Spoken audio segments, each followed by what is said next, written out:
تو گائز دیکھیے، جس طرح سے اردو ادب میں سوانح نگاری ہوتی ہے، داستان ہوتی ہے، اسی طرح سے اردو میں ناول نگاری ہے۔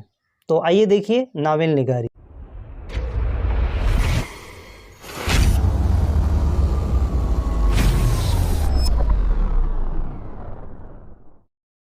اردو میں ناول نگاری کی ابتدا سر سید احمد خان کے دور میں ہوئی۔ سر سید کے رفقا میں یعنی کہ ان کے رفیقوں میں ڈپٹی نذیر احمد نے چند ناول لکھے ہیں، جن میں مرات العروس، ابن الوقت، توبۃ الصو، بنات النعش وغیرہ بہت مشہور ہے۔ تو یہ تمام ناول ہماری تہذیب و ثقافت کی عکاسی کرتے ہیں۔ اس میں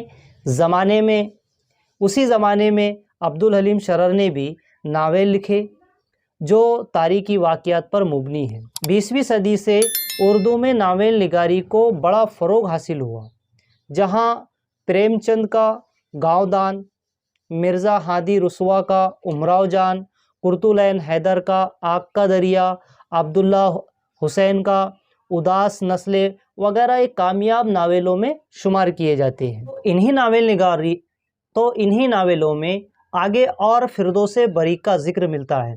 فردوس بری حسن بن صباح متوفی 1124 عیسوی کی نیم مذہبی اور نیم فوجی تنظیم کا حصہ رہا ہے۔ تو یہ تنظیم اس نے اپنے دشمنوں کو موت کے گھاٹ اتارنے کے لیے 1009 عیسوی میں ایران میں قائم کی تھی۔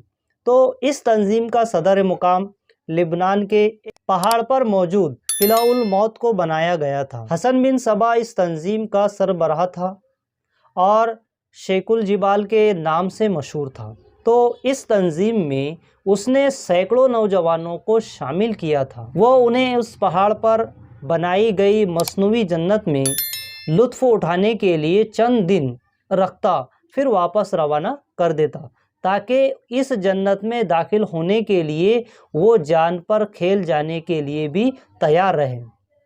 یہ نوجوان شیخ الجبال کے ہر حکم کو بلا خوف و خطر مان لیتے۔ حسن بن صباح نے ان نوجوانوں کے ذریعے اسلامی اور عیسائی حکومتوں کے کئی اہم لوگوں کو موت کے گھاٹ اتار دیا۔ جہاں عبدالحلیم شرر کی لکھی ہوئی فردوس بری میں حسن بن صباح کی اسی جنت کے چند مناظر پیش کیے گئے ہیں۔